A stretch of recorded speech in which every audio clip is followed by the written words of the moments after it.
Welcome to the NCAA March Madness first round press conference with Portland. We are joined by Alex Fowler and Maisie Burnham. We ask that you please only ask questions when you have the microphone in your hand and that you state your name and publication. If you have joined us through Zoom today, please ask your questions in the chat and include your publication as well. Thank you, and we will start with questions from the room.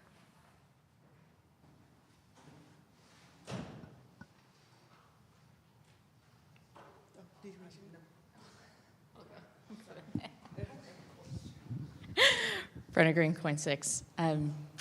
Just now that you guys have had a day down here to kind of settle in, just what has this experience been like so far? It's surreal that we're even here in the first place. It's an honor for our whole team to be here. Every team wants to come to this tournament, and it's also nice that we get some sunshine. The whole team was kind of just out by the pool, which is really nice. Yeah, I think this is you don't know when you're going to get this opportunity again, and so I think it's really fun to just enjoy it, and I think we're all doing that, and we're not taking anything for granted, and I think it's just a fun experience overall, and yeah, we're enjoying the moment. Nick Daschle from the Oregonian. Obviously, the 5-12 matchup gets a lot of publicity in the tournament. Do you guys? I mean, you know that, and does that give you any sort of, any sort of motivation or anything like that, being a 12 and knowing that's a pretty popular seed to have?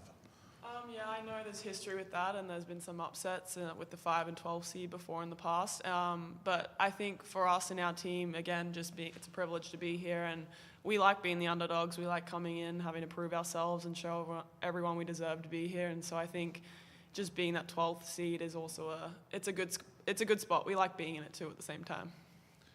And then for either player, when you play Gonzaga, they were probably pretty close to a 5 seed, so maybe it's similar. I mean, does that give you, what does that mean for you from a, just experience standpoint, having played a team that's pretty good like that and beating them on a neutral floor? Yeah, I mean, you get to this level of play and everyone's going to be good. And so I think our goal is just to come out no matter what game, who we play, and give whatever team our best shot we have. We know that we're a good team. We have confidence in ourselves, and we have confidence that we can get the job done tomorrow. But again, we're facing a great team as well. And so I think we're just going to focus on what we can control and the stuff that we have worked on for ourselves to improve, and just go out there and give it all we got and have fun. Joe Reedy, Associated Press. Alex, how does it feel to be in the tournament since 2020? You won and had the automatic berth, but you couldn't participate due to COVID. It's incredible. It's nice getting the kind of luxury around the drives and the charter and all that. But yeah, as Maisie said already, we're just living in the moment, taking advantage of every part of this journey, and it's really fun to be here. We have such a special group, and I'm really excited to see how we do in this next game. And then for both of you, just scouting Oklahoma, just what do you see? I mean, second leading offense in the nation. How do you try to slow that down? They're a really great offensive team, as you just said. Something that I know we're good at defensively is taking away 3. So hopefully that's something we can, continue to work on in this game coming up against Oklahoma. But again, we just got to play our own game and play to our strengths. We're a team that likes to get other teams out of their style of play and pressure and get all over them. And so hopefully if we're able to do that and stop those transition buckets in their 3-point game, I think we can come out with a dub. Yeah, just to piggyback on what Alex said, everyone's good at this point. They live off the 3. They have a really good 3-point shooting team, and they are very good offensively. But we're an aggressive team, and we're going to try to make our defense a problem. And we're just going to try to get those 50-50 plays, hustle, rebound, focus on the things that are in our control, and hopefully everything else will come.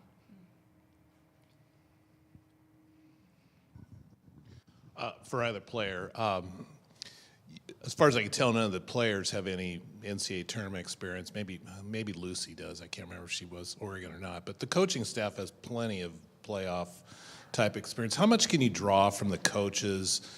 Is there a line where, at some point you got to play the game they're not? And what are they telling you about this experience? I think we're all on the same page with that. It's just control what we can control. You know, things happen, upsets happen. You don't know what to expect. Every team in this league now is the best of their conference, the top 3, top 5, whatever it may be. You know, there isn't a team that any team is beatable, but at the same time, each team is so good that it's going to be a hard game going into each one. So we just have to find a way to control what we control what we can control and use our strengths to win the next game. How much are you guys looking forward to just going out and practicing on such a historic basketball court and playing on such a historic basketball court? I mean, it's fun. Just look at it. It's beautiful. I mean, that's what's so awesome about getting the opportunity to play at the Division I level. I mean, we had the opportunity of traveling to some amazing places this year, last year, and now we get the opportunity again to be here, and it's one of those living in the moment type of things again. It's just so fun. All these experiences that we're getting right now are so fun, and we're just going to soak up every one of them and just be super grateful that we're here.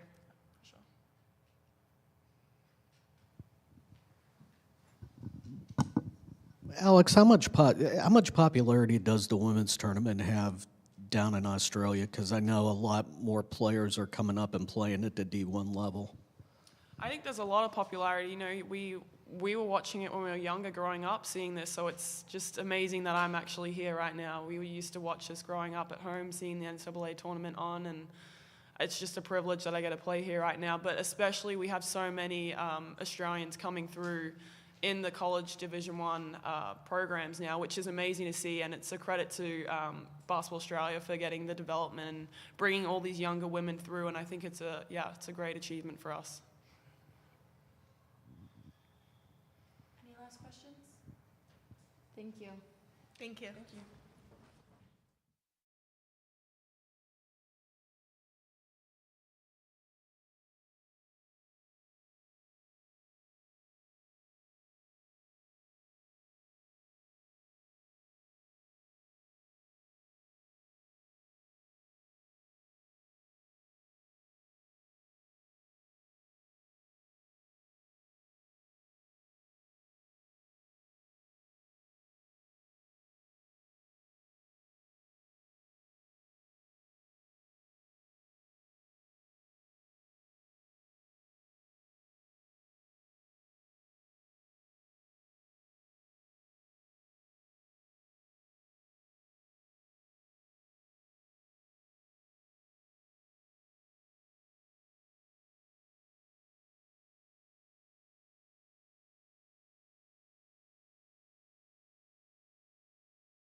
first round press conference with Portland.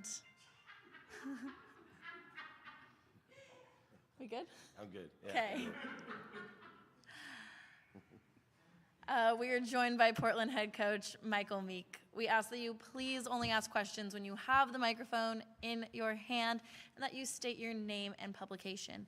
If you have joined us through Zoom today, please ask your questions in the chat and include your publication as well. Thank you, and we will start with an opening statement from Coach. Oh, okay. First of all, just want to thank Scott just for this opportunity to help lead this Portland program and the assistant coaches we have. We have just a phenomenal staff that I'm really proud of, but more importantly, just the great athletes that we have. And what a wonderful opportunity for our group to play in the NCAA tournament. And we know we have our work cut out with Oklahoma, but we're excited for the opportunity for sure.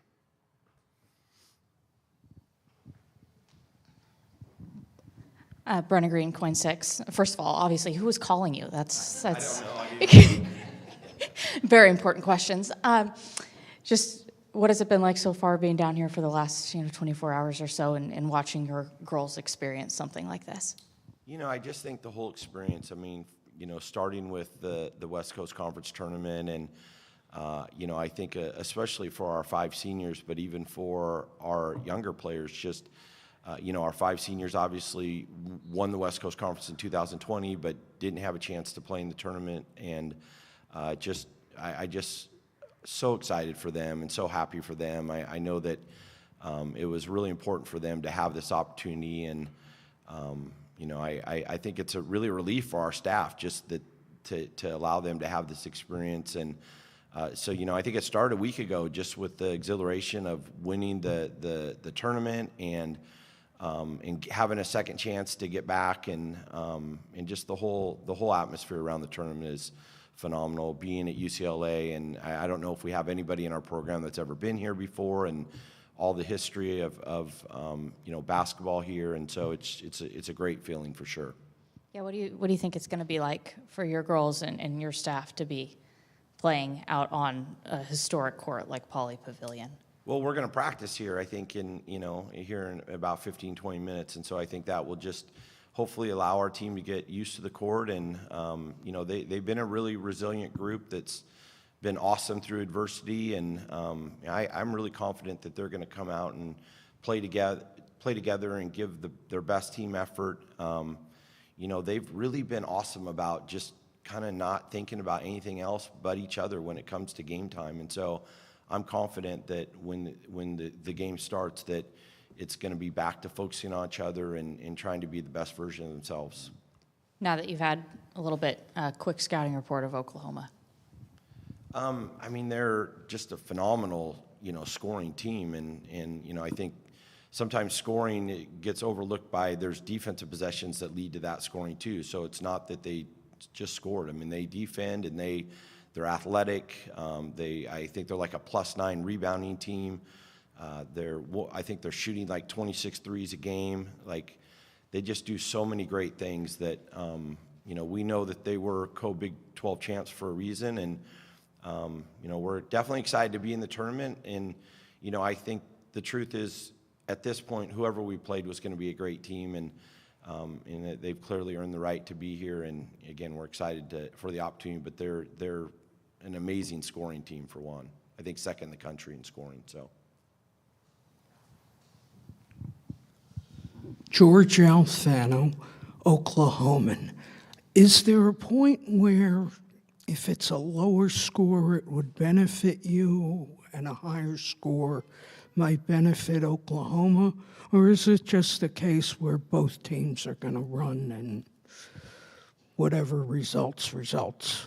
Yeah, I think all season, I think it benefits us if we score more points than they do at the end of the game. So that's kind of however we do that. We've had games that we've scored in the 80s, 90s, and we've had games that we've scored in the 50s. And, I do know that we can't allow them to get too many second choice opportunities. And I do know that they're an amazing three-point shooting team. And we're going to have to be able to guard the three-point line. And they're a team that can get in great rhythm as a team. And and start knocking down threes at a high level. So, you know, I think we can play a lot of different ways as they can too. So I don't necessarily think we're going into it with any score or anything like that. We just know there's certain things that we have to defend at a high level, and we can't give them a bunch of second shots. And we're excited to play them. We know they're an awesome team for sure. Joe Reedy, Associated Press. Coach, how much more rewarding is it this trip with your daughter on the squad and one of the starters? You know, I think it's I just love our whole team, and I think, you know, for me it's I'm excited to have allowed her to be a part of the culture that we have, and to be around the team that she is, and it's been awesome to have her a part of the group. But it's, you know, she's just another player on the team, and you know, I think that, as a lot of you know, I mean, losing Haley halfway through the year was devastating to her and devastating to our whole team. And you know, I'm just proud that she's been part of the group, because there's been so many people that have picked up so many amazing things that Haley has done. And you know, we'll never replace a player like Haley Andrews and the leadership she brings. And you know, the awesome thing is that she's coming right out here and still being the leader of our group, even though she's not playing. And so it's been awesome to have her a part of the group. And I think that she feels the same. She just loves being a part of the team. Nick Daschle from the Oregonian. I have no idea what's been asked, but in beating Gonzaga, they were probably pretty close to a 5 seed going into the WCC tournament. What sort of level of confidence does that give you going into this tournament, knowing you've beaten a team that's, you know, pretty close to that quality of an opponent? Well, I think, you know, the thing about that is that every team kind of has their own identity, and a lot of that is matchups. And I think that what I'm most proud about, you know, having a chance to beat a team like Gonzaga is just the proof of improvement throughout the year. And you know, it was one of the few games that they've been back full squad, and we'd played them a few times not full squad. And obviously us losing, you know, Haley, who had 27 in our first game against Gonzaga, just so proud of the improvement that we shown throughout, and that our team never wavered. I think a lot of people may have thought with Haley out that we still couldn't be competitive. And, you know, obviously she brings so much that we won't replace, but our team just stayed together. And it was a great late season win, but Oklahoma is really just a completely different type of team.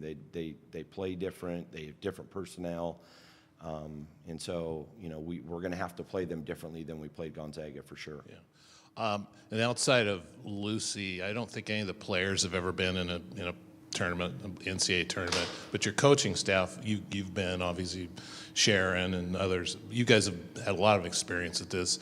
How much can you, I guess, what sort of wisdom, I guess, can you give the players, and is that even going to matter once the game starts? You know, I think it's so much more about our players and the character of them, and how much, you know, the culture that they have, and how much they care for one another, and how much they want the season to keep going. You know, I do think there are some things, having a chance to play in 8 Division III tournaments has helped with some experiences, and but for the most part, we just look at every game like it's just a new game with a new opponent, and there's certain things that opponent does that we're going to have to do, maybe shift things a little bit to be a little bit better at stopping those things. And I think our team has always done a really good job of not getting caught up in the moment and just focusing on themselves and being the best version of themselves. And even though it is an NCAA tournament game, it's still another game that we're just trying to be the best version of ourselves.